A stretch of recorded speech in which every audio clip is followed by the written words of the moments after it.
And two things I want to address from the get-go today. First, after the extended and heartfelt segment I did on Ruby Freeman and her daughter Shay Moss on Monday's show, hours before the fourth indictment came down, it was both nice and gratifying to see both of them get their due in the Georgia indictment, given the unconscionable harassment they had to endure, i.e. death threats to the extent they both had to move. Ruby Freeman's name was mentioned in the indictment 37 times. Now, one story I had forgotten about that was included in this Georgia indictment was the harassment of Ruby Freeman by Trevian Kutti, the former publicist for the disgraced artist formerly known as Kanye West, now Ye. She was also at one point publicist for convicted sexual predator R. Kelly. Boy, she can pick 'em, can't she? Who's next on her list? Bill Cosby? Porn star Ron Jeremy?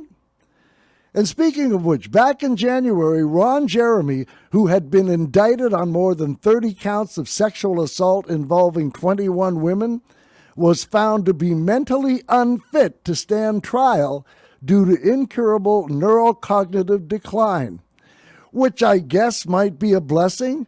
I mean, Jeremy is 67 years old. Apparently, prosecutors were worrying that the evidence wouldn't stand up in court. They were also afraid it could be a hung jury. And I don't know if I ever told you this, but I always wanted to be a porn star. Oh, yeah, but I couldn't pass the physical. And back in his heyday, you know how you knew when Ron Jeremy was finished pumping gas? He pulled the nozzle out and sprayed it all over the car.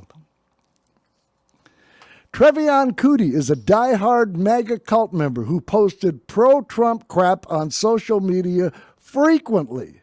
Even yesterday, after she found out she'd been indicted, she tweeted, quote, "Trump mother effing in 2024, end quote, right after she'd been indicted for participating in Trump's criminal enterprise. Seriously. And I thought this was funny. Someone responded to that tweet and said, quote, "Hey, here's a lawyer who can help you in court. Good luck," end quote. It was one of these short, soundless videos called a GIF. It was Kim Kardashian peeking out from behind a tree.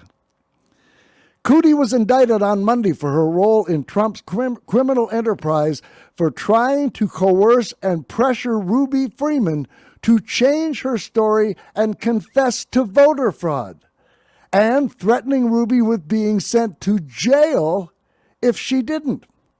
She faces 3 counts: violation of the state's racketeering law, influencing witnesses, and conspiracy to commit solicitation of false documents. And Kutti isn't the only one who contacted and harassed Freeman. She now has 2 co-defendants.